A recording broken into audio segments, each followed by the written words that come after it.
Ժողովրդի ներկայացուցիչն։ Պարոն նախագահ, նաև խնդրեմ անդրադառնաք Միքայել Սրբազանի ազատազրկմանը, դատարանը 2 տարի 6 ամսով ազատազրկեց հոգևորականին, փաստացի խոսքի համար, թեև նշում են, որ իշխանազավթման կոչ արել, պաշտոնական մեղադրանքն այդպիսին է։ Ձեր վերաբերմունքը այս որոշմանը եւ առհասարակ հայ առաքելական եկեղեցու շուրջ չդադարող թիրախավորմանը։ Բայց ես արդեն մի անգամ անդրադարձել եմ եւ ասել եմ, որ ուղղակի դա անհեթեթություն է։ Ոչ միայն խոսքի համար բանտ նստեցնելը, այլ այդ խոսքը նույնիսկ տեղ չի հասել, ես ասում եմ Միքայել Սրբազանին, ես վերջին 7 տարիների ընթացքում հնարավորություն չեմ ունեցել շփվելու։ Այսինքն Միքայել Սրբազանը այնքան միամիտ է, որ հրապարակավ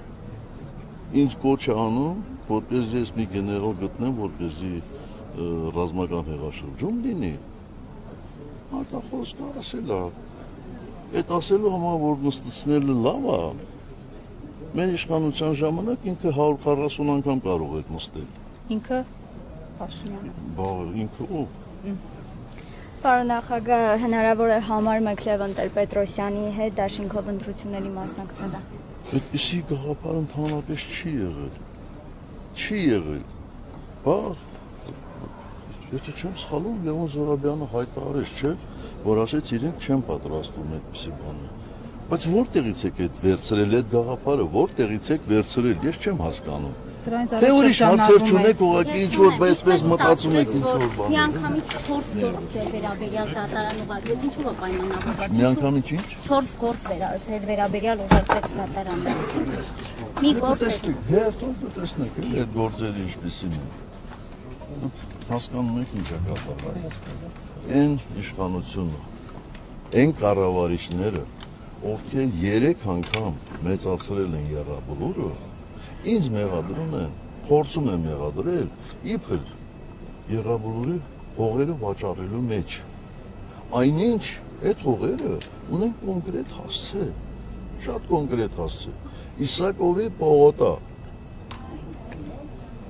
Ձեր կարծիքով իրենք ինչու են այդպես բանել, եռաբլուրին հարակից տարածքին։ Կարող է հայերենը լավ չեն հասկանում։ Հայերենում հարակից նշանակում է շատ մոտիկ։ Չէ, այդպես է, չէ նշանակում։ Դե որևէ կերպ հնարավոր է ենթադրենք Իսակովի այստեղից գնալուց ձախակողմյան հատվածը համեմատել, ասել, որ եռաբլուրին կպացա։ Դա Աչակողմյանը մեկ ուրիշ է։ Հիմա հրապարակում արել եմ հենց այդ թեմայով, որ եռաբլուրին հարակից տարածքները եւ ոչ թե եռաբլուրը եւ պաշտպանության նախարարությանը պատկանող, բայց այնուամենայնիվ պաշտպանության նախարարությանը պատկանող Իսակովի պողոտայում գտնվող հողերը վաճառվել են, դուք այդ ժամանակ եղել եք նախարար, ինչու են վաճառվել այդ հողերը եւ այս մեղադրանքի Ես որտեղ ծառայել եմ Հայաստանի Հանրապետությունում, որ կառույցներում ծառայել եմ, ես միշտ փորձել եմ նպաստել այդ կառույցների կայացմանը, այդ թվում նաեւ շենքային պայմանների բարելավման առումով։ Ես խորապես համոզված եմ եղել, որ Հայաստանի Հանրապետության զինված ուժերը արժանի են ունենալու պաշտպանության նախարարություն եւ պաշտպանության նախարարության համապատասխան համալիր։ Ընդ որում այդ աշխատանքները ես սկսել եմ դեռևս իմ առաջին պաշտպանության նախարար եղած ժամանակահատվածում 94 թվականի վերջից արդեն սկսել էինք այդ գործընթացը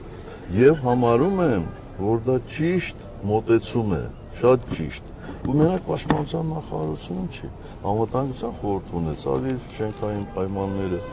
նախագահականում բարելավեցին շենքային պայմանները, դա կառույցի բաղկացուցիչ մաս է նորմալ աշխատելու։ Հարցրեք ազգային անվտանգության նախարարության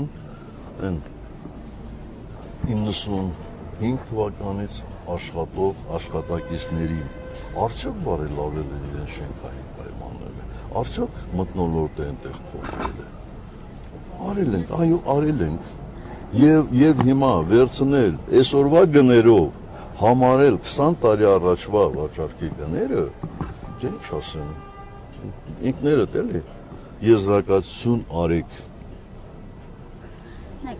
Ես լուսաբանում եմ նաև այս զուգահեռ քննվող Կաչական Ղազարյանի վերաբերյալ գործը եւ այս գործի շրջանակներում եւ եւս մեկ անձիով պաշտպանության նախարարություններ աշխատել, հիմա չեմ հիշում վստահանումը, այստեղ ասում է, որ արտաբյուջե է ուղղակի պաշտպանական կողմը ասում է, որ Արա որ ծախսվի այդ միջոցները վաճառքից բացառումները արտաբյուջե են։ Այո, այդ ամբողջ միջոցները ծախսվել են պաշտպանության նախարարության համալիրը կառուցելու նպատակով առանց որևէ բանի։ Եվ այստեղ նաև Հայաստանի նախագահը այդ ժամանակ Ռոբերտ Քոչարյանն էր, չէ՞, եւ նաև Toyota Երևանը այստեղ հողատարածքներ է գնել, շատ քննարկվում է այս հարցը։ Ինչպես ստացվեց, այսինքն դուք տեղյակ եղել եք Toyota Երևան Ռոբերտ Քոչարյանի որդուն հողատարածք վաճառելու։ Ոչ, տեղյակ չեմ եղել եւ դատաքննության ժամանակ վստահ եմ այդ հարցերին տալու են, դուք ուշադիր կհետևեք։ Ես տեղյակ չեմ եղել, որովհետեւ այդ հողերը կարող էին ձեռք բերել յուրաքանչյուր ոք, ով ուներ գումար եւ ցանկություն այդտեղ հող ձեռք բերելու։ Թող գտնեն 1, 2, 5 մարդ, իրական մարդ, ով ուզել է այնտեղից հող ձեռք բերի, իրան ուղղակի մերժել են։ Հնարավոր է տեղյակ լինեք, ներկայիս իշխանությունների մեջ, պատգամավորների մեջ կան անձինք, որոնք այդ տարածքում հող են ձեռք բերել։ Չգիտեմ։ Ես ընդհանրապես ուրիշների գույքերով տենց առանձնապես չեմ հետաքրքրվում։ Դե ամեն դեպքում պաշտպանության նախարար եղած ժամանակ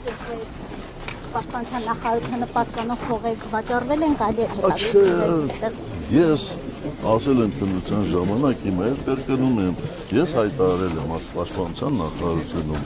ասել եմ տղաներ, ովքեր ցանկություն ունեն այստեղից հող ձեռք բերելու, նվազանգույն գինը այսքան է, ով ուզում ձեռք բերել։ Ես կարծում եմ, եթե պաշտպանության նախարարության համալիրը կառուցվեր այսօր, 5 անգամ ավելի շատ գումար։ Մի փողոց ասֆալտապատելու վրա են այդպիսի գումարներ ծախսում։